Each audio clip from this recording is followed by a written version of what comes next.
Sahabat Rema terkasih, hari ini kita akan berbicara mengenai kerendahan hati sebagai seorang pelayan.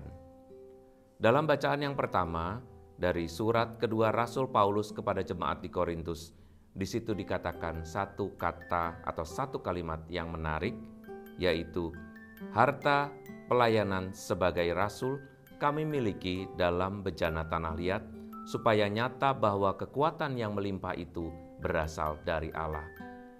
Harta yang dipunyai dalam bejana tanah liat bukan berarti hanya rapuh, tetapi mau dibentuk.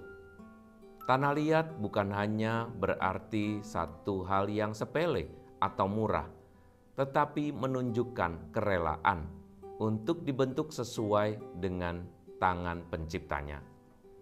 Sebagai seorang pelayan dimanapun kita berada, sebagai orang tua, sebagai pelajar, sebagai guru, sebagai karyawan, sebagai orang-orang terpanggil seperti kami yang hidup sebagai biarawan-biarawati, semuanya mempunyai peran tersendiri.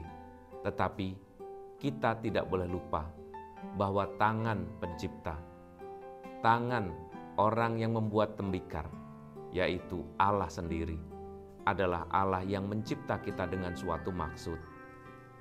Kadang-kadang ketika kita melayani, kita merasa bahwa itulah kita, itulah kehebatan kita, itulah yang kita punyai, dan itulah kita sendiri.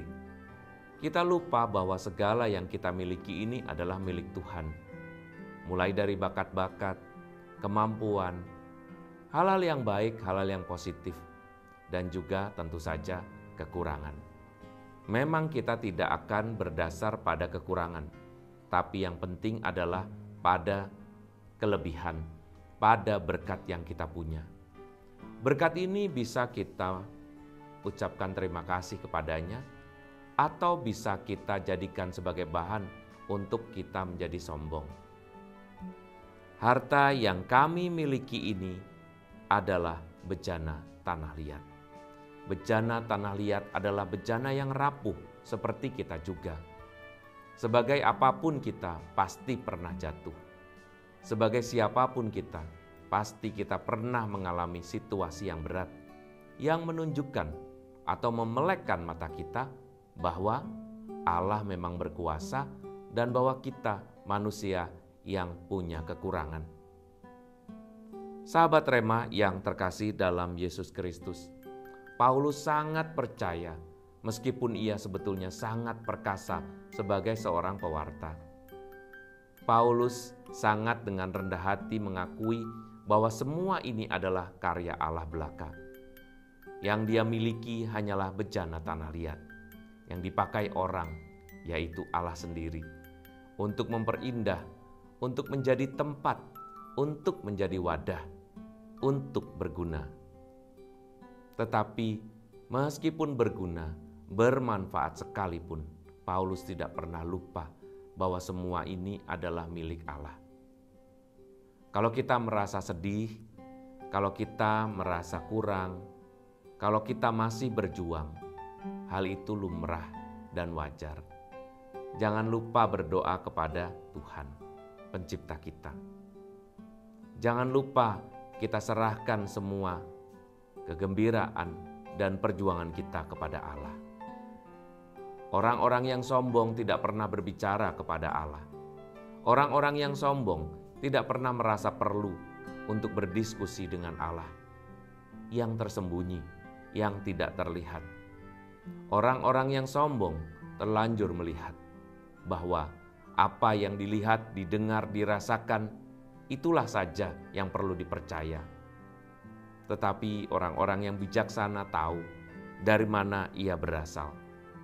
Karenanya juga dalam bacaan berikutnya, dalam bacaan Injil, Tuhan Yesus menegur seseorang yang meminta jabatan. Kata Tuhan, hanya orang-orang duniawi yang menginginkan jabatan tertinggi dan status.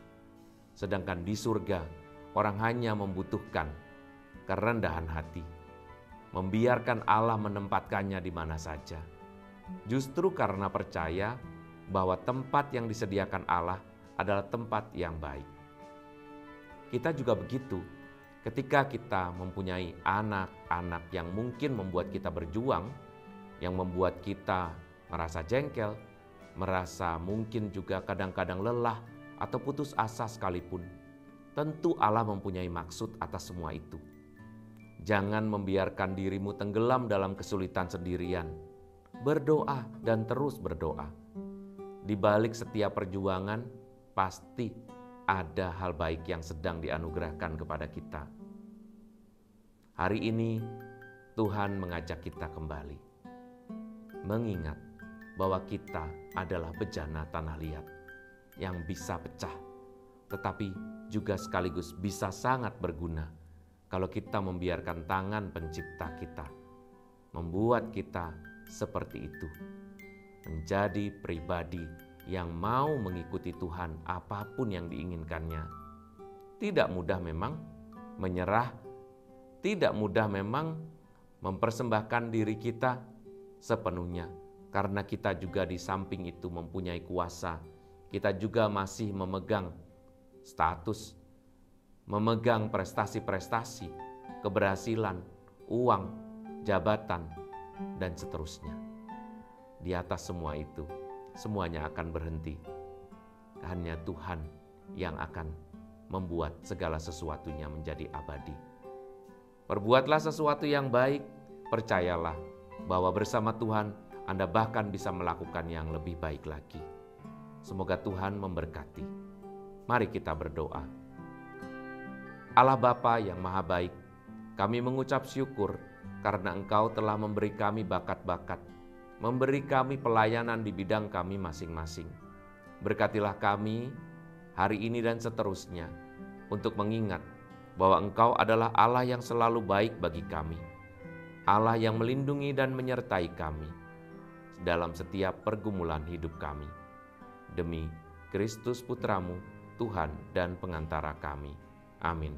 Semoga Allah yang Maha Baik memberkati kita sekalian dalam nama Bapa dan Putra dan Roh Kudus. Amin.